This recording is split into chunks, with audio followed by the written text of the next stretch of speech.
فقد قال الله تعالى عز وجل في كلامه المجيد أعوذ بالله من الشيطان الرجيم بسم الله الرحمن الرحيم ورتل القرآن ترتيلا وقال رسول الله صلى الله عليه وسلم خيركم من تعلم القرآن وعلمه فقد قال الله تعالى في شأن حبيبه ومحبوبه ومعشوقه آمرا ومخبرا إن الله وملائكته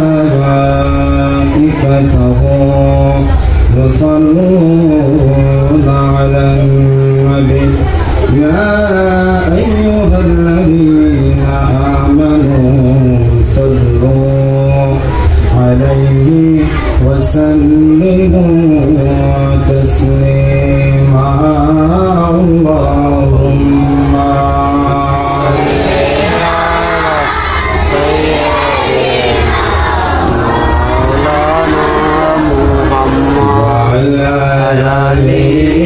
سيدنا مولانا বাংলারওয়া কোথায় যাসরে উড়িয়া বাবা মোদের সালাম পৌঁছে দিও দয়াল নবীজির আওয়াজায় আল্লাহুম্মা আলা সাইয়্যিদিনা ওয়া আলা আলি সাইয়্যিদিনা বালাগাল উলা বিকামালিহি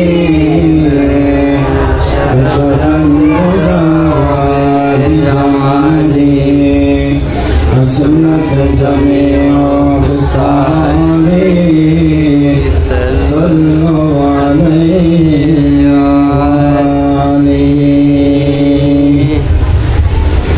الحمد لله ঐতিহ্যবাহী আনোয়ারাতানার অন্তর্গত উমদির সুন্নিয়া মাদ্রাসা ও হাফজাখানা ও এতিমখানা কর্তৃক আয়োজিত অভিভাবক সমাবেশ অত্র সমাবেশের সম্মানিত সভাপতি আমার ডানে বামে সামনে বসা নবী প্রেমিক ওলি প্রেমিক অত্র মাদ্রাসার পরিচালনা পরিষদ সামনে বসা ছোট ছোট মাসুম বাচ্চারা বাবারা আমার সামনে বসা আমার মা ও বোনেরা সাদিয়া তাহেরা আবেদা সালেহা السلام عليكم ورحمة الله وبركاته. وعليكم السلام ورحمة الله. رب العالمين দরবারে লক্ষ কোটি শুকরিয়া যে মহান মালিক দয়া করে মায়া করে পবিত্র জায়গায় পবিত্র স্থানে পবিত্র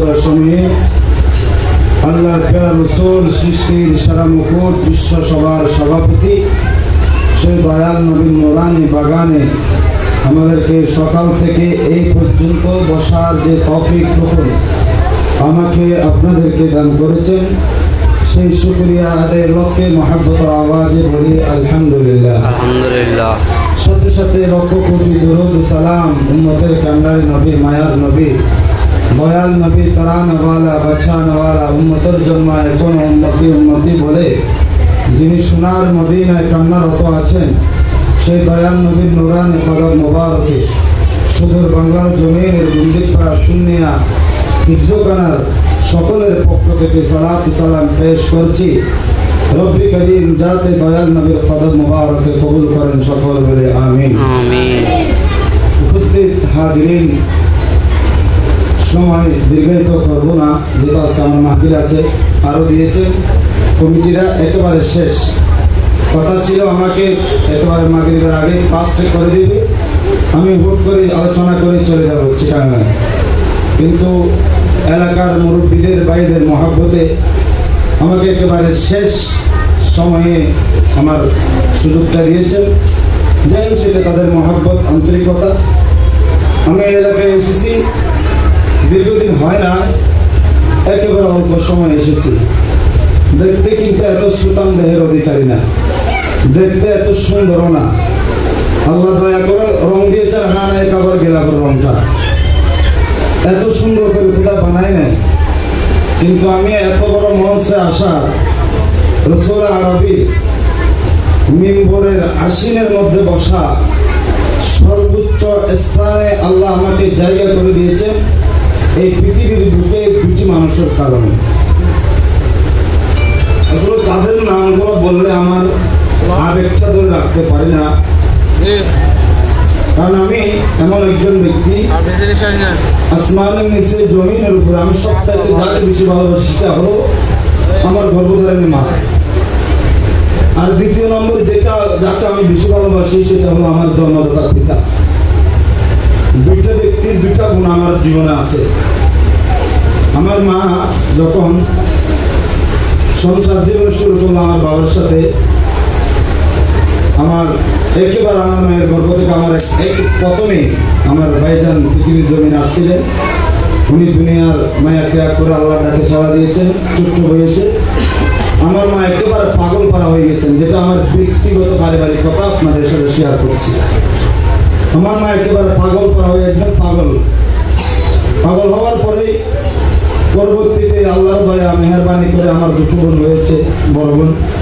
তখন আমার দাদি যান আমার মাকে কোথা দিয়ে কথা বলেছিলেন বিশ্রী ভাষায়, যে তুমি যদি এত সরস নারী হও, তুমি তো সবগুলার জন্ম দিচ্ছ নারী, মেয়ের জন্ম দিচ্ছ, পুরুষকে জন্ম দিতে পারছো না। ওই দিন আমার মা বেশি কান্না করছে। কান্না করার পরে আল্লাহর কাছে সিজদায় পড়ে অনেক কান্না করছে, যেটা আমার মায়ের মুখের কথা। এগুলো কান্না করার পর আমার মা আল্লাহর কাছে বলেছেন, আল্লাহ আমাকে এমন একজন পুত্র সন্তান দাও, যে পুত্র সন্তানের কারণে আমি সমাজে, দুনিয়াতে, আখিরাতে তোমার সামনে সিনা উঁচু করে, মাথা উঁচু করে সবার সামনে যাতে আমি গর্ব করে বলতে পারি আমি এই পাগলি সন্তান জন্ম দিয়েছি, সূর্য সন্তান। এই বাবুকে মা দোয়া করেছেন। আমার মায়ের গর্ভে আমি এসেছি। আসার পরে পৃথিবীর জমিনে আসলাম। আমি আমার মায়ের বুকের দুধ খেতে পারি নাই।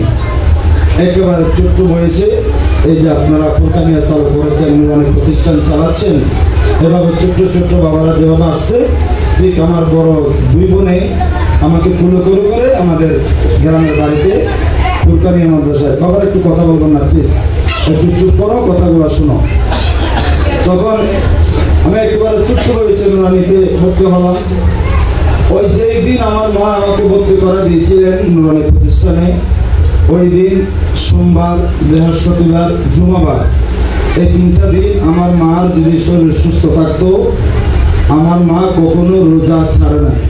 আলহামদুলিল্লাহ বলে এখনো সেই জনম দুঃখিনী মা আমার জন্য বড় ছায়া হয়ে আছে। জমাতে যায়, মাহফিলে যায়, যেখানে যায় স্মরণ করে, অথচ বয়স অনেক হয়ে গিয়েছে, তারপরও মায়ের কাছে এখনো ছোট্ট বাবার মতো, ছোট্ট কুকার মতো। খবর নেই রাত 1টা বাজো, মা বসে থাকবে আমার জন্য, আমার সন্তান কখন আসবে। অনেক রিস্কের জায়গায় যাচ্ছে, আলমুল আমাদের উপর এখন অনেক হামলা হচ্ছে, অনেক নির্যাতন হচ্ছে। একটু আমরা হাট লেভেলে আলোচনা করি মাঠে ময়দানে, সেজন্য আমাদের জীবনটাই রিস্কের উপর যাচ্ছে। আমার পরিবার থেকে আজকে সকালবেলা বিদায় নিলাম, আমি আসবো কিনা জানি না, আল্লাহর ওয়াস্তে তুমি আমাকে ক্ষমা করে দিয়ে। এবং প্রতিদিন আমি কোনো প্রোগ্রাম আসলে আমার পরিবার থেকে আখেরি বিদায় নিয়ে আমি বাহির হই। তাহলে এই যে আমার মার যে একটি ছোট্ট আমল ছিল, বৃহস্পতিবার, সোমবার, জুমাবার, এ আমার খুদার কসম করে বলছি মারা বোনেরা, আমার মায়ের দোয়ার বরকতে আমি হাফেজ কোরআন হয়েছি আলহামদুলিল্লাহ। আমি শুধু হাফেজ কোরআন নয়, আমাকে চট্টগ্রাম মহানগরে বলতো জিন হাফেজ।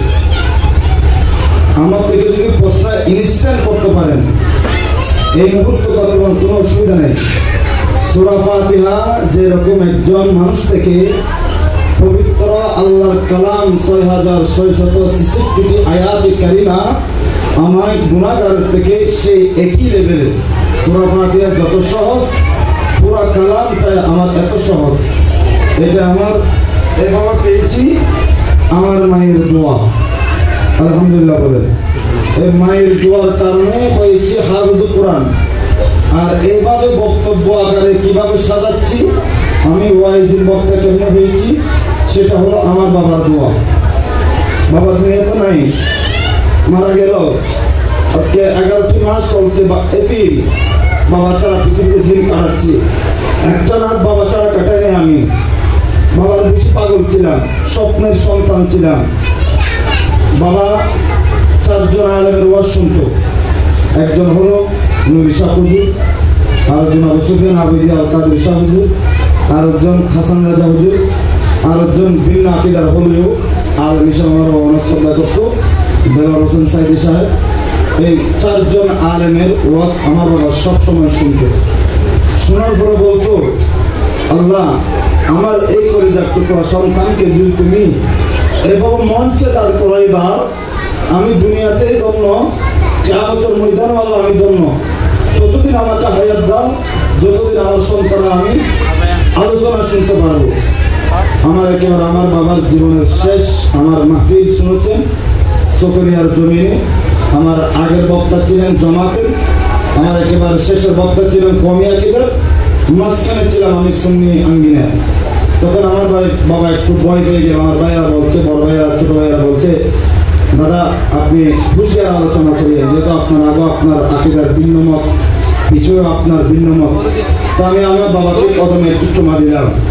বাবা তোমার দোয়া যদি থাকে, তোমার সন্তান কোথাও গিয়ে হার মানে আসবে না, তুমি এমন শিক্ষা তুমি আমাকে দাও নাই। তখন আমার বাবার দোয়ার বরকতে ওই মাহফিল প্রতি বছর আমি প্রধান অতিথি, প্রধান বক্তা, আলহামদুলিল্লাহ। তাহলে দেখেন একজন মা, একজন বাবার দোয়া কিভাবে যে মকবুল হয়। আমার লাইফে আমি যখন হাফেজ কোরআন শেষ করলাম, শেষ হওয়ার পরে মায়ের স্বপ্ন ছিল বড় আলেম বানাবে, আমাকে সর্বোচ্চ ডিগ্রিতে আমাকে পৌঁছাবে। তখন আমার একটা ডায়েরির মধ্যে, আমার স্টাডি জীবনের ডায়েরির মধ্যে লেখা আছে এখনো। আমার এই কিতাব, যেটা আমার মাদ্রাসা একটা লাইব্রেরি স্টাইল, আমার প্রায় 6 লক্ষ টাকার কিতাব আছে আমার মাদ্রাসা, যেটা আমি পরিচালক বা আমার প্রতিষ্ঠা করেছি ওই প্রতিষ্ঠানে। ওই একটা ডায়েরি আছে, ডায়েরির মধ্যে লিখে দিয়েছি, আল্লাহ তুমি আমাকে এত দয়া করো যাতে আমি বাংলাদেশের জমিনের সর্বোচ্চ ডিগ্রি অর্জন করতে পারি। তখন আমি এসএসসি দিলাম, এসএসসি দিলাম, তারপর অনার্স করলাম, মাস্টার্স করলাম। আসলে আবার মাদ্রাসা পর্যায়ে কামিল হাদিস শেষ করলাম, কামিল ফিকহ শেষ করলাম, কামিল তাফসীর শেষ করলাম, কামিল আদব শেষ করলাম।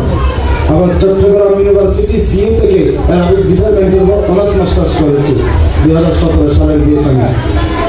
অপরদিকে এই কোরআনুল মজিদ নিয়ে কাতার বিশ্ব প্রতিযোগিতার আমি 10 নম্বর একজন স্ট্যান্ড করা হাফেজ কোরআন ছিলাম ঢাকার মধ্যে। সেটা এতটুকু আল্লাহ আমাকে জ্ঞান দিয়েছেন, সব কোয়ালিটি আল্লাহ আমাকে অর্জন করাইছেন, অল্প হয়েছে।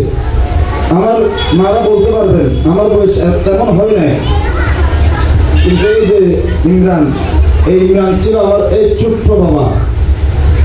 ইমরানের কথা এই জন্য বলছি, আমি এদের বাড়ি বোয়ালিয়া। এর মা একদিনও আমার কাছ থেকে পালিয়ে গেছিল, আমি একটু বেশি পিটাইতাম। পিটানোর পরে উনি না পরে পালিয়ে গিয়েছিল। পালিয়ে যাওয়ার পরে ওনার মা আয়শা আমার কাছে এত আকুতি করছে যে হুজুর আমার সন্তানকে আপনার হাতে তুলে দিলাম, আমার সন্তানকে আপনি মানুষ করে দেন। এটা আমার হাতের গড়া সন্তান, একেবারে ছোট্ট অবস্থায় সেই নাম ছিল। আজকে যে উনি বক্তব্য রাখবে আমি কল্পনাও করতে পারি নাই। কারণ আমি যেদিকে হাঁটতাম আমার ছাত্ররা সেদিকে হাঁটতাম, আমাকে একটু বেশি ভয় পাইতো। একটু হার্ট লেভেল টিচার ছিলাম। আমার 21 বছর টিচারের জগৎ চলছে, 22 বছরে পদার্পণ করেছি, 39 বছর ইয়ার চলছে, কিন্তু দেখতে একদম ছোট্ট মতো, ঠিক না? দেখতে একটা বয়স্ক ব্যক্তির মতো লাগে না। সেটা আল্লাহর দয়া, সেটা মা বাবার দোয়া। আমি এই জন্য কথাগুলো বলছি, আমার বাস্তব জীবনের কথাগুলো এই জন্য তুলে ধরছি। আমার মারা যারা আছেন আপনারা বড় ধন্য, আপনারা সোনালী মা, সূর্যের মতো আলোকিত মা। আপনারা অনেক পরিবার আছে সংসার জীবন হয়ে গেছে, স্বামী স্ত্রী 10 বছর 20 বছর 5 বছর 6 বছর সন্তানের চেহারা চোখে দেখে না, কিন্তু আল্লাহ যে আপনাদের উপর এত দয়া করেছেন, এত নিয়ামত দিয়েছেন, আপনাদেরকে সন্তানের মা বানিয়েছেন। আলহামদুলিল্লাহ। সেই সন্তানের মা বানানোর পরে আপনাদের সন্তান সেই নুরানি নবীর নুরানি বাগান আপনারা দিয়েছেন। এখন বলুন, আপনাদের কাছে আমার একটি মেসেজ থাকবে, আমার মারা যারা এসেছেন, আমার সব হয়েছে, আমার বোনরা যারা এসেছেন, আমি তাদেরকে একটু অনুরোধ করবো, সেটা হলো বোন 5 ওয়াক্ত নামাজ ছাড়বেন না, 5 ওয়াক্ত নামাজটা যথাযথ ঠিক রাখবেন। তার পাশাপাশি ছেলের জন্য আল্লাহ দরবারে দোয়া করবেন। আমার মতো পারো কি হাজার হাজার আপনার গর্ভ থেকে বাহির হবে। এই যে সবাই বলে আমার মুসল্লিরা দক্ষ আলেম উপযুক্ত হতে পেয়েছি। গত মাহফিলে যখন আমি আলোচনা করছি একটা মানে হাস্যজনক বিষয়, হয়তো যদি আমাদের ফতিব সাহেব যদি বিবাহ সিদ্ধি না করতো, হয়তো গুঙ্গিত করার জামা বানাই ফেলত। এই কথাটা মানুষ কত ভালোবাসলে একজন ফতিবকে আমার বাড়ি চিনে না, আমার মা বাবা চিনে না, আত্মীয় স্বজন চিনে না, পাড়ার প্রতিবেশী চিনে না, কেউ কাউকে চিনে না, অতিথি পাখির মতো মাত্র 3 বা 4 মাস চলছে। এই 4 মাসের মধ্যে এত জনপ্রিয়তা, এত ভালোবাসা। আমি মনে করি একজন দুলহা নিজের শ্বশুর বাড়িতে গেলে যতটুকু সম্মান পায় না, আলহামদুলিল্লাহ গুন্দিপাড়ার জমিনে পা রাখার সাথে সাথে মানুষরা ছোট্ট থেকে বড়, আমার সব হয়েছে, আমার বাবা হয়েছে, সবাই যে এত পাগল আমার জন্য আমি কল্পনাও করতে পারি না। আমার বাবা সেটা একটি কারণ। গত বছর আমার বাবা আল্লাহর খানায় কাবা গিয়েছেন, যাওয়ার কথা ছিল আমি যাবো, উমরা করে আসবো। উমরা করার পরে আমার মা এবং বাবাকে একসাথে আমি নিয়ে যাবো, আমি করবো, যেহেতু আমার মার জন্য আমায় মহিমাত, যেহেতু আমার মা প্রায় 78 উপরে চলছে ইয়াস, যেহেতু মানুষ উনি একটু বয়স্ক মানুষ, অন্য মানুষের সামনে দিতে পারবো না। চিন্তা ছিল মা বাবা দুজনকে আমি কোথায় নিয়ে যাবো, আল্লাহর খানায় কাবায় আমি নিজেই তাওয়াফ করবো। তখন বাবা আমাকে হাত ধরে ফেললো, বাবারে আমি কোন দিন মারা যায় জানি না, এখন তুমি যেও না, তোমার আগে একটু আমাকে আমার নবী পাকের দরবারে পাঠিয়ে দাও। তখন আমি আজ সামনে যাই নাই, আমি সাথে সাথে স্টপ করে ফেললাম, ঠিক আছে বাবা আমি যাবো না, আপনি যান, আমার অনেক সময় আছে, আল্লাহ যদি তৌফিক দেয় আমি আল্লাহর ঘরে যাবো। তখন বাবাকে পাঠাইলাম, বাবার সাথে দুষ্টামি করে ভিডিও কল দিলাম, বললাম আব্বু আপনি তো আমাকে দোয়া করেন না, আপনার এই 4 সন্তান 2 মেয়েকে আপনি দোয়া করেন, আমার জন্য দোয়া করেন না। তখন আমার বাবা চোখের পানি ছেড়ে দিয়ে ভিডিও কলের মধ্যে দেখাইলেন আল্লাহর খানায় কাবা। দেখানোর পর বললেন, বাবা দেখছো তুমি আল্লাহর খানায় কাবা? বাবা আমি দেখেছি বাবা, এই খানায় কাবা যতটুকু উঠেছে, এই খানায় কাবাকে কুল কায়নাতের মানুষরা ইজ্জত করে, ভালোবাসে। বাবা আমি তোমার পিতা হয়ে তোমার জন্য দোয়া করছি, তুমি যেখানে যাবা সেখানে তোমাকে সবাই মধুর মতো ভালোবাসবে। ঠিক আমার বাবার কথা 100তে 100। আমি যেখানে যাই, আমি চট্টগ্রাম মহানগরের কেন্দ্রীয় মসজিদে বলিহাটের খতিব ছিলাম, বিশাল মসজিদ, শুধু একটি কথার কারণে আমি চলে এসেছি। এই যে যেখানে যাচ্ছি সেটা হলো আমার বাবার দোয়া, মায়ের দোয়া। মদিনা শরীফ গেলেন বাবা, তখনও কল দিলাম, দেখাইলেন আমাকে মদিনা শরীফ, বললেন বাবা মদিনা যত সুন্দর, আল্লাহ তোমাকে দুনিয়া এবং আখিরাত তত সুন্দর করবে তোমার জীবন। দেখেন প্রতিটি বাবার কথা, আমার প্রতিটি সেকেন্ড, এমনকি প্রত্যেকটি চলার পথে আমার বাবার কথা আমার স্মরণ হচ্ছে এবং কান্না করছি। বাবাকে কত আদর করেছি, কিন্তু এখন পাচ্ছি না মনে, বাবাকে ইজ্জত করতে পারছি না, কাবাইতে পারছি না, এখনো কিছু করি নাই। মা বাবা পাগল ছিলাম, মার জন্য দুনিয়া, বাবার জন্য দুনিয়া, আর কিছু বুঝি নাই এই লাইফে আমার জীবনে। এমনকি আমার ওয়াইফকে আমার নির্দেশ দেওয়া আছে, বলে আমার কিছু করতে হবে না, তোমার আমার একটা পাঞ্জাবি তোমার দোয়া করতে হবে না, শুধু 2জন মানুষকে তুমি সেবা করবা, আমার সব ভালোবাসা তুমি পেয়ে যাবা। সেটা হলো আমার মা আর আমার বাবা। আলহামদুলিল্লাহ এমন একজন নারী আল্লাহ আমাকে দিয়েছেন, এমন একজন সাথী আমাকে দিয়েছেন, এমন একজন নারীর সাথে আমি সংসার করছি যিনি আবাদা সালেহা তাহারা পবিত্র একজন নারী। একজন স্বামী যদি স্ত্রীর পক্ষ সাক্ষী দেয়, ওই নারী বেলা হিসাবে আল্লাহ ওনাকে জান্নাত দান করবেন, সেটা বুখারী শরীফের বর্ণনাতে আছে।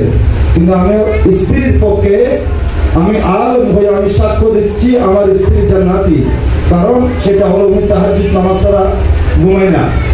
5 ওয়াক্ত নামাজ আমাদের মিস্টেক হয়, তাহাজ্জুদ নামাজ আমার মিস্টেক হয়, কিন্তু আমার পরিবারের মিস্টেক হয় না। অথচ উনি কলেজের স্টুডেন্ট, কলেজ লেভেলে লেখাপড়া করেছে, ডিগ্রি পাস করেছে কলেজে, মাদ্রাসা লেখাপড়া করে নাই। চিন্তা করলাম একজন কলেজের স্টুডেন্ট হয়ে আমি একজন আলেম মোল্লা মানুষ, আমার সাথে কি ম্যাচিং হবে নাকি হবে না, আমার সম্পর্কে বুঝবে নাকি বুঝবে না। আমার মা আমার বাবা অনেক টেনশনে ছিলেন, কিন্তু আল্লাহ যে এত দয়া করেছেন, এত ভালোবাসা আমাকে দিয়েছেন। কিন্তু বিয়ে করেছে, কালো করি নেই, আমার মতো কালো করি নেই। 1000 মেয়ে থেকে আমার পরিবার একজন, আলহামদুলিল্লাহ। 1000 মেয়ে থেকে একজন আমার পরিবার, সেটা তাও আমার মা এবং বাবার দোয়া। যেমন চরিত্র সুন্দর, তেমন রঙই সুন্দর, তেমন কথা সুন্দর, তেমন এত আমাকে গাইডলাইন করে। আমি যখন মাহফিলে বাইরে হবো, কদমে সালাম দেবে, আমাকে পায়ে ধরে সালাম করবে, আল্লাহ আল্লাহ আল্লাহ, আপনাকে আল্লাহর মতো ছেড়ে দিলাম। আমার পরিবারের কথা বলছি। তাহলে বোন, আপনারাও সেই মা না, সে বোন না, যে চরিত্র কি, সে গুণগান কি আপনাদের কাছে আসতে পারে না? পারে না বোন? একটু কথা বলেন, পারে না? ইচ্ছা করলে উপায় হয়। আমি চাইবো আপনাদের কাছে, আমার ভাইয়েরাও যাতে এরকম মঞ্চ যদি দাঁড়ায় কোনো সময়, কোনো কারণে অকারণে, আপনাদের গুণগান যাতে আমার ভাইদের জবান থেকে আমি শুনতে পাই। যাই হোক, এটা অনেক কথা। আবার আসেন মূল স্টেশনে যাই আমরা। এই যে একটা আয়াতে কারিমে তিলাওয়াত করেছিলাম, ওয়ারাত্তিলিল কুরআন তারতিলা। আল্লাহ বলেন, বান্দা তোমরা তারতিল সহকারে সহিহ শুদ্ধভাবে তোমরা কি করো? কোরআনুল মাজিদ তিলাওয়াত করো। হাদিসে মুবারাকা বলেছিলাম, খায়রুকুম মান তাআল্লামাল কুরআনা ওয়া আল্লামা। ওই ব্যক্তি সর্বোত্তম যিনি কোরআন শিখে অপরকে শিক্ষা দেয়। ওই ব্যক্তি হলো পৃথিবী এবং দুনিয়া আখিরাতে সর্বোত্তম ব্যক্তি হলো কোরআন মাজিদ যিনি শিখে এবং যিনি শিখায়। এখন আপনারা ভাগ্যবান বিদায়, আপনারা আপনাদের এই রাসূল পাকের বাগানে আপনাদের সন্তানদেরকে ভর্তি করে দিয়েছেন।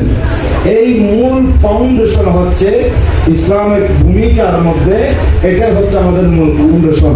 এই ফাউন্ডেশন যদি মজবুত থাকে, আপনার সন্তানের গোটা জীবন মজবুত থাকবে। এখন এই ফাউন্ডেশন যদি আমরা দুর্বল করি, এখন বক্তব্য অনেকজন দিয়েছেন, যারা বক্তৃতা দিয়েছেন বা কথাবার্তা বলেছেন, অনেকে কে দিয়েছেন কমিটির দোষ, আর কে দিয়েছেন ছাত্রদের দোষ, আর কে দিয়েছেন অভিভাবকের দোষ। আমি কারো দোষ দেব না। একটা প্রবাদ বাক্য আছে, নিজে ভালো, বলুন না, নিজে ভালো জগৎ ভালো, দুষ্ট গোয়াল চেয়ে, বলুন প্রবাদ বাক্য না, আমার মারা বেশি জানে এগুলা। দুষ্ট গোয়াল চেয়ে স্বর্ণ গোয়াল অনেক ভালো। একটি বাগান নষ্ট করার জন্য একটা নতুন পেশাই যথেষ্ট, একটা কমিটিকে নষ্ট করার জন্য একজন ব্যক্তি যথেষ্ট, একটি সমাজকে নষ্ট করার জন্য একজন ব্যক্তি যথেষ্ট। আমি কারো দোষ দেব না। এক অপর যদি আমরা একটু আন্তরিক হই, অভিভাবক বলেন, কমিটি বলেন, ছাত্র বলেন, শিক্ষক বলেন, আমরা যদি একটু সজাগ থাকি, একটু যদি কেয়ারফুল থাকি, একটু যদি পরিবর্তন হই, আমার আপনার কারণে সমাজ পরিবর্তন, রাষ্ট্র পরিবর্তন, পরিবার পরিবর্তন, সন্তান পরিবর্তন আশা করা যায়। যদি নিজে আমরা কমিটিরা অনেক প্রেশার কেয়ার করছে আপনাদেরকে, অভিভাবকদেরকে। এখন প্রেশার কেয়ার করার পরে ছেলেরা পড়ছে, পড়ার পরে যখন বাসায় গেল, মা বাবারা গাইডলাইন ভালোভাবে করছে না। 1000 কোটি প্রেশার কেয়ার করলে কি সেই সন্তান থেকে ফল আসবে? কখনো ফল আসবে না। যদি আমরা ফল ভক্ষণ করতে চাই, ওই চারাকে রোপণ করতে হবে, যত্ন করতে হবে, ভালোবাসতে হবে, পানি ডালতে হবে, কোনো পোকা পাঁকড়ে খাচ্ছি কিনা ওইটা তদারকি করতে হবে। সেম টু চেঞ্জ হচ্ছে এই বাগানটা হচ্ছে একটা ফুলের বাগানের মতো।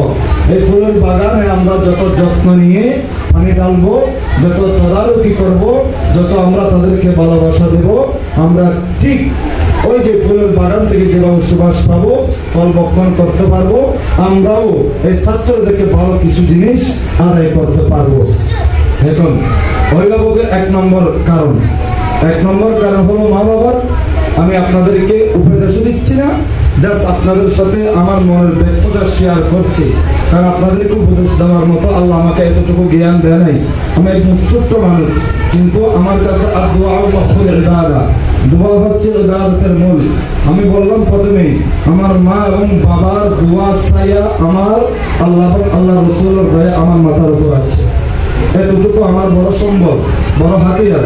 এখন আপনাদের জন্য 1 নম্বর মেসেজ হলো, মারা 1 নম্বর নামাজ ছাড়বেন না। 2 নম্বরে স্বামীর বাহিরে যাবেন না, স্বামীর অনুভব থাকবেন, স্বামীকে সেবা করবেন। 2 নম্বর। 3 নম্বর, নিজের সন্তানদেরকে এমনভাবে গাইডলাইন করবেন, প্রতিদিন ক্লাস করছে নাকি করছে না, কপি দিচ্ছে নাকি দিচ্ছে না, পড়ালেখা হচ্ছে নাকি হচ্ছে না, এগুলো তদারকি করবেন। তদারকি করার পরে যখন আপনার থেকে আপনার সাথে মিলে নাই, মিস্টেক হয়েছে, কপি দেয় নাই, পড়া দেয় নাই, লিখা দেয় নাই, সন্তান মাদ্রাসা যায় নাই, যথাসময়ে আসে নাই, আপনার মেমোরির মধ্যে এটা চলে এসেছে, সাথে সাথে আপনি কি করবেন, আপনার হাজবেন্ডকে অবগত করবেন। ওনাকে অবগত করার পরে যদি কাজ না হয়, সরাসরি লিখিত আকারে দরখাস্ত আকারে পরিচালনা পরিষদ বরাবর একটি দরখাস্ত দিবেন, আমার ছেলেকে আমি এতটুকুতে ভর্তি করাইছি, এই শিক্ষকের কারণে আমার ছেলে হচ্ছে না, এই পরিচালনার কারণে আমার সন্তান এগিয়ে যাচ্ছে না। তার কারণ আপনার একটি দরখাস্তর কারণে পুরো ফুল ক্যাবিনেট লড়ে উঠবে, উতালতাল হয়ে উঠবে। কারণ এই যে আমাকে একজন গার্ডিয়ান যে দরখাস্ত দিল, এই দরখাস্তের জবাব উপযুক্ত দিতে হবে। তাহলে কয়টা কাজ বললাম আপনাদেরকে, আমার মাদেরকে বললাম, কয়টা কাজ বললাম? 1 নম্বর নামাজ, 2 নম্বর হলো স্বামীর অনুগত, 3 নম্বর হলো সন্তানদেরকে যথাযথভাবে কি করা, গাইডলাইন করা। এই 3টি কাজ হলো আপনার কাজ। আর আমার বাবাদের কাজ হলো, আমার ভাইদের কাজ হলো, এই 3টি কাজ আমার মা যখন পরিচালনা করবে, পরিচালনা করার কারণে গিয়ে ওই প্রেক্ষাপট থেকে জিজ্ঞাসা করবে আমার সন্তানের অবগত হচ্ছে, উন্নতি হচ্ছে নাকি হচ্ছে না, এটা জিজ্ঞাসা করে আমার ওই ভাই কমিটি বরাবর কি করা, যোগাযোগ করা বা শিক্ষকের সাথে যোগাযোগ করা। আপনাদের কাজ হলো এই 3টাই শেষ। এখন ছাত্রদের 3টা কাজ, ছাত্রদের 3টা কাজ হলো, 1 নম্বর কাজ হলো যথাসময়ে মাদ্রাসায় উপস্থিত হওয়া। 2 নম্বর কাজ হলো মাদ্রাসার আদব, আখলাক, চরিত্র, আইন কানুন যথাযথভাবে মেনে নেওয়া। 3 নম্বর কাজ হলো মনোযোগ সহকারে লেখাপড়া করা। এই 3টি কাজ হলো নুরানি প্রতিষ্ঠানের জন্য। আর 3টি কাজ হলো হাজ্য বিভাগের জন্য, যেহেতু আমাদের এই নুরানি প্রতিষ্ঠানের সাথে বিপ্লব আছে।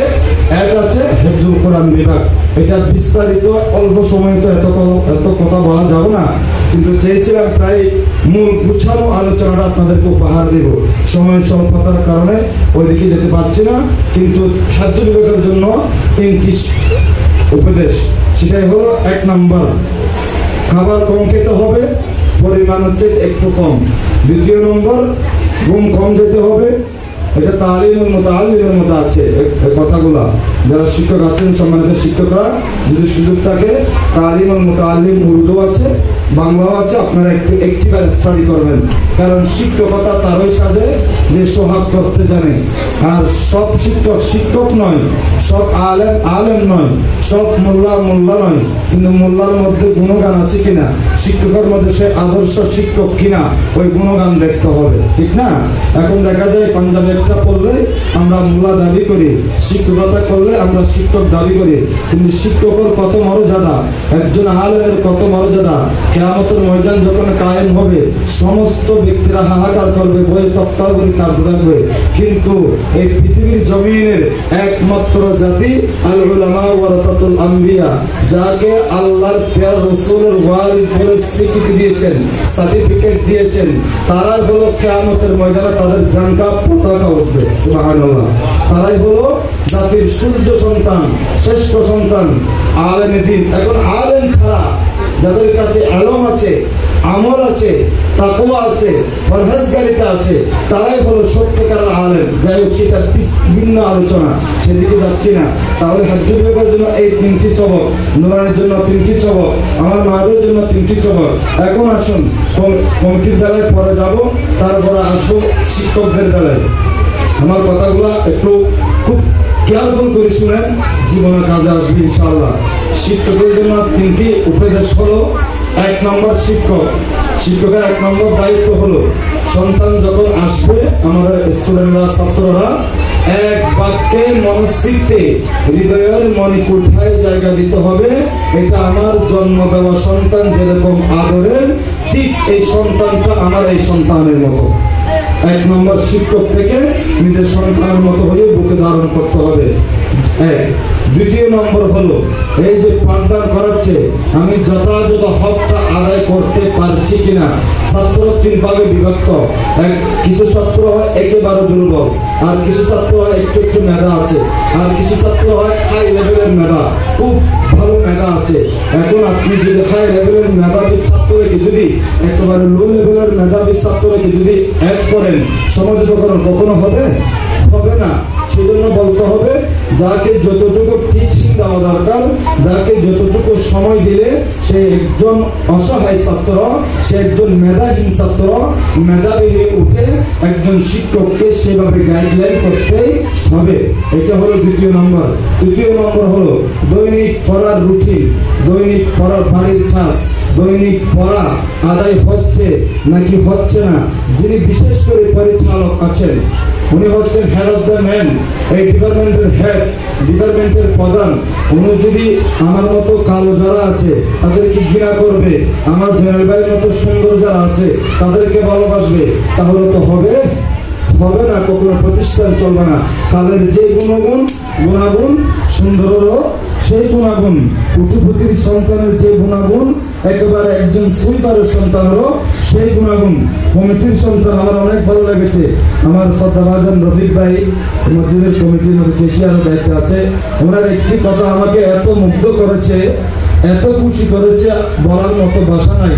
ধন্যবাদ দিয়ে আমি ওনাকে ছোট করতে চাই না। এত যে গুরুত্বপূর্ণ একটি কথা বলেছে যে আমি মাদ্রাসার কমিটি বিদায় আমার সন্তানকে রুল 3 করে দিয়েছেন, কিন্তু ওই যে অপর একজন সন্তানকে রুল 3-এর জায়গায় 5 করে দিয়েছেন, বা 7 করে দিয়েছেন, বা 10 করে দিয়েছেন, বা 10 করে দিয়েছেন। এই যে উনি নিজেই স্বীকার করছে আমার সন্তান রুল 3-এ আসার কোয়ালিটি না, আমার সন্তান রুল 3-এ আসার যোগ্যতা নাই, আমার সন্তান কিভাবে রুল 3-এ আসলো, এটা গুরুত্বপূর্ণ প্রশ্ন। কিন্তু আপনাদের শিক্ষকদের দায়িত্ব পালন করছেন, এটা আপনাদের ঈমানি দায়িত্ব। দুনিয়াতে জবাব দিতে হবে, কাল হাসরের ময়দানও আল্লাহর দরবারে যারা জবাব দিতে হবে। এটার প্রতি যথেষ্ট কেয়ারফুল থাকবেন। তাহলে গেল এই শিক্ষকের এই 3টি গুণ থাকতে হবে, দৈনিক পড়ালেখার যথাযথ হচ্ছে নাকি হচ্ছে না, এবং পরিচালক যিনি আছেন সেটাই আমার মৌলানা আনোয়ার সাহেব হোক, বা মৌলানা ফারুক সাহেব হোক, মৌলানা ইমরান সাহেব হোক, আর যারা আছেন, যারা পরিচালনার দায়িত্বের মধ্যে আছেন, কমিটি পরিষদ যাকে হেড অফ দ্য ম্যান বানিয়েছেন, প্রধান পরিচালক বানিয়েছেন, ওনার এক নায়াতন্ত্র, ওনার নির্দেশে মাদ্রাসা চলবে, ওনার বাইরে মাদ্রাসা যাবে না। আপনি শুধু, আমি মাদ্রাসার কমিটিকে বলবো, অনুরোধ করবো আমার বাইরেকে, আপনি শুধু জিজ্ঞাসা করবেন আপনারা যিনি পরিচালক আছেন ওনার কাছ থেকে, ওনার থেকে রিপোর্ট নেবেন, ওনাকে গাইডলাইন করার জন্য আপনারা কমিটি যারা আছেন তারা ওনাকে গাইডলাইন করবেন উনি যথাযথ দায়িত্ব পালন করছে কিনা। এখন দেখা যায় আপনি যদি মৌলানা ফারুক সাহেব এলাকার সন্তান, উনি যদি এলাকার ক্ষমতা দেখায়, মৌলানা ইমরান সাহেব এলাকার সন্তান, এখন যদি এলাকার ক্ষমতা দেখায়, উনি হলেন চকরিয়ার মানুষ, উনি যদি কিছু বলতে পারবে না, অসহায় মানুষ হয়ে বসে থাকে, এরকম মাদ্রাসা কখনো চলবে না। বুক পিক করা যাবে না, যার মাধ্যমে সেটা ফারুক সাহেব হোক, সেটা ইমরান সাহেব হোক, সেটা আনোয়ার সাহেব হোক, যার মাধ্যমে এই প্রতিষ্ঠান এগিয়ে যায়, এই প্রতিষ্ঠানের সুনাম সর্বোচ্চ মঞ্চে পৌঁছে যায়, ওই ব্যক্তিকে আমরা দায়িত্ব দিতে চাই। ওই ব্যক্তি দায়িত্ব নেওয়ার পরে আমরা ওনাকে গাইডলাইন করব, ওনাকে যথাযথ ইজ্জত করব। তখন দেখবেন এই যে একটা কথা আছে আমার মারা বল না, লেবু যদি বেশি কি করে টিপাটিপি করে লেবু থেকে কি বাহির হয়, তিতা বাহির হয় না। একজন টিচারকে যদি বেশি চাপাচাপি করেন তিতা বাহির হবে। এই ফল চাইতেও মধুর চাইতে পিতা বাহির হবে। সুতরাং শিক্ষকদের স্বাধীনতা দিতে হবে, তারা স্বাধীনভাবে ছাত্রদেরকে টিচিং দেবে, লেখাপড়া করাবে। ওনার দুর্বলতাগুলো কমিটিরা অবজার্ভ করবে, কমিটিরা অ্যানালাইজ করবে যে উনি আমাদের প্রতিষ্ঠানের যোগ্য আছে কিনা, ওনার মাধ্যমে প্রতিষ্ঠান এগিয়ে যাচ্ছে কিনা। এগুলা ইমানি দায়িত্ব হলো কমিটির মধ্যে সভাপতি থেকে শুরু করে একেবারে শেষ যে 14-12 জন সদস্য আছে, প্রত্যেকের ইমানি দায়িত্ব এটা দেখাশোনা পরিচালনা করছে বা করছে কিনা এটা দেখাশোনা করা। এটাই হলো শিক্ষকদের দায়িত্ব। তিনটি নসিহত। এখন আসুন আবার যাই, আমি একেবারে শেষ স্টেশনে চলে যাই, আমাদের পরিচালনা পরিষদ। এখনো দুঃখের বিষয় হলো সত্য, যদিও বা আমি খতিব হয়েছি মসজিদে এত ভালোবাসা করে, কিন্তু এখনো কমিটির মধ্যে কয়জন আছে আমার ভাইয়েরা আমার সাথে সাক্ষাৎ হয় নাই, বা যদিও বা সাক্ষাৎ হলেও কিন্তু আমি সবাইকে চিনি না। যাই হোক, সেটা আমার কমিটির দুর্বলতা নয়, সেটা আমার ভালোবাসার অভাব। কারণ আমি ভালোবাসা দিয়ে আমার কমিটি 12 জন মেম্বারকে এক করতে পারি নাই, সেটা আমার জ্ঞানের দুর্বলতা। যদি আল্লাহ আমাকে সেই জ্ঞান দিত, আমি চাইলে 1 সপ্তাহের ভিতরে ওই 12 জন কমিটিকে আমি এক প্ল্যাটফর্মে এসে আমি মনের কিছু আবেদন, মনের কিছু ব্যথা, মনের কিছু ভালোবাসা তাদেরকে উজাড় করতে পারতাম। কিন্তু দুঃখের বিষয় উজাড় এখনো করতে পারি নাই। কিন্তু এর মাঝে সিদ্ধান্ত নিয়ে নিয়েছি যে কোনো মুহূর্তে গন্ডিপাড়া থেকে বিদায় নিব। কারণ আমার থেকে চট্টগ্রাম শহর থেকে আসার অনেক কষ্ট হয়ে যাচ্ছে, অনেক খরচের বিষয় আছে। পরিবার বারবার বলে রিক্সে যাইয়েন না, রিক্সে যাইয়েন না। আমার পরিবার একটু বেশি আমাকে গাইডলাইন বেশি করে, সবসময় কেয়ার করে যে এত দূরে গিয়ে আপনার ওয়াজ কালাম করা দরকার না, বসে থাকেন, বসে বসে খান, প্রয়োজন আমি কষ্ট করবো। যাক, সেটা ওনার আমাকে ভালোবাসে বিদায় বা ভালো লাগে বিদায় সে আমার পরিবারের সহধর্মিনীর সে কথাটা ব্যক্ত করেছেন। কিন্তু আমি যে কোনো জায়গায় গিয়ে 1 নম্বরে বেনামাজিকে নামাজি বানাই, এটা আমার মূল টার্গেট। 2 নম্বর, যাদের মুখে দাড়ি নেই তাদেরকে দাড়ি রাখাই, সেটা আমার টার্গেট। এই ক্ষেত্রে গিয়ে আমার বোনদেরকে আমি বলবো, আমার মাদেরকে বলবো, যাদের স্বামী আছে, যাদের স্বামীর মুখে দাড়ি নাই, আপনারা তাদেরকে ওসিয়ত করবেন দাড়ি রাখার জন্য। কারণ আমি ইউনিভার্সিটিতে পড়েছি, এক মানুষের জীবনে একবার হলো নাকি প্রেম আসে। মাইন্ড করবেন না, জীবনে একবার নাকি প্রেম করে মানুষ। এই আমার স্টুডেন্ট জীবন থেকে আজকের তারিখ পর্যন্ত ইউনিভার্সিটিতে পরিচয় সিইউতে আমার ক্লাসমেট, আমার বান্ধবীরা বন্ধুদের সাথে বসে খোলা ময়দানে বসে আড্ডা করতো। আমরা কি করতাম, যারা একটু মোল্লা টাইপের ছিলাম, সোজা যেতাম, সোজা আসতাম। কিন্তু যারা ওই যে বন্ধু বান্ধবীদের সাথে আড্ডার মধ্যে দিন কাটাইছেন, ওদের এখানে স্টেশন নাই, পরিবার নিয়ে শান্তি নেই, মা বাবা নিয়ে শান্তি নেই, চাকরির কোনো স্টেশন নেই। কিন্তু আল্লাহ এত দয়া করেছেন আমাদের উপর, চরিত্রকে এত সুন্দর করেছি।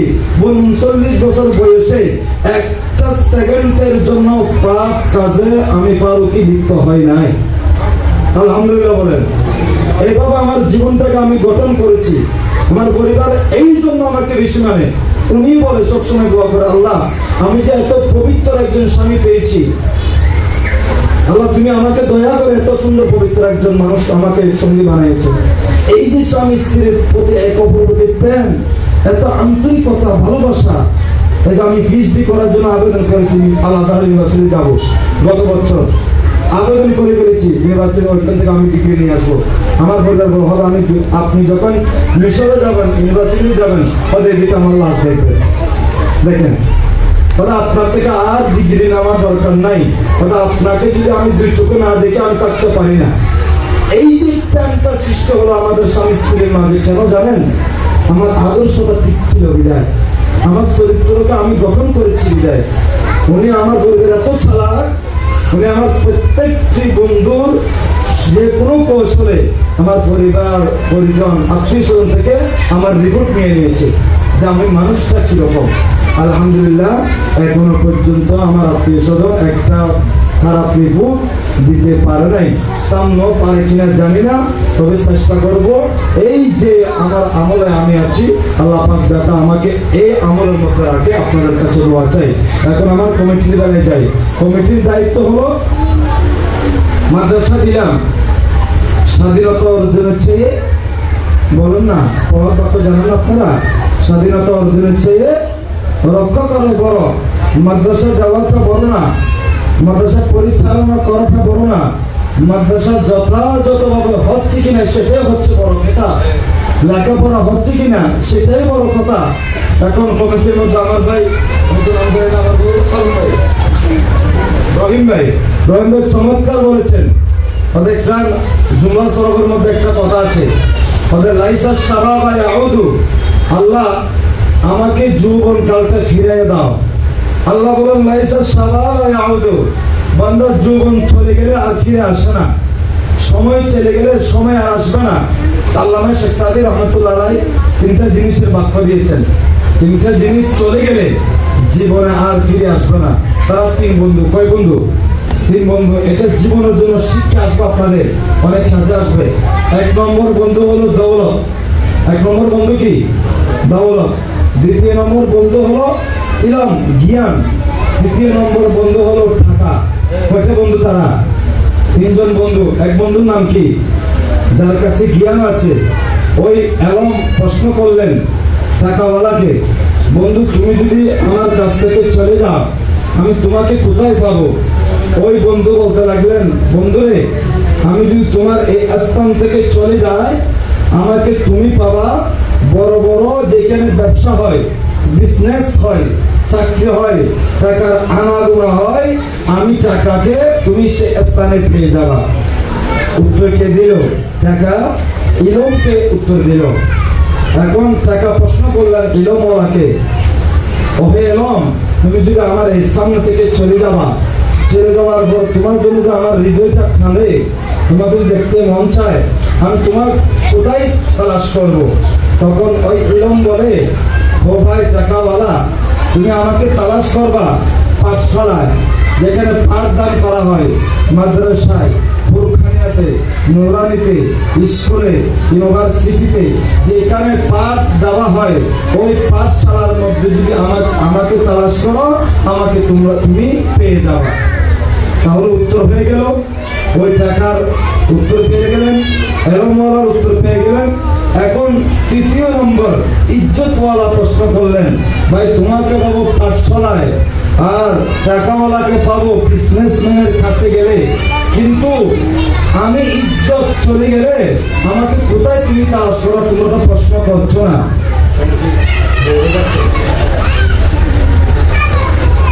চলে এসেছে, বের করবো না, এটাতেই শেষ। তাহলে ওই যে ইজ্জত থেকে প্রশ্ন করলেন, ভাই তুমি যদি চলে যাও তোমাকে কোথায় পাবো? তখন ইজ্জত বলতে লাগলেন, আরে বন্ধু আমি একবার চলে গেলে আর ফেরত আসি না, আর ফিরে আসি না, এই আমার ইজ্জতটা অর্জন করে নিতে হও। তোমরা কোথায় ইজ্জত পাবে না? দেখেন ইজ্জত যদি একবার একজন বোনের যদি কলঙ্কের দাগ লেগে যায়, একজন ভাইয়ের জীবনে যদি কলঙ্কের দাগ লেগে যায়, ওই দাগ কি মোছা যায়? বলেন, ওই বোনের দাগ কি মোছা যায়? মোছা যায় না। সেজন্য বলতে চাইছিলাম এটা হলো আমাদের ইজ্জতের হাতিয়ার। ইজ্জতের হাতিয়ার কি? শেষ ভালো যার সব ভালো তার। শেষ ভালো হচ্ছে আমরা হলো মুসাফির, আমাদের শেষ স্টেশন হলো কবর।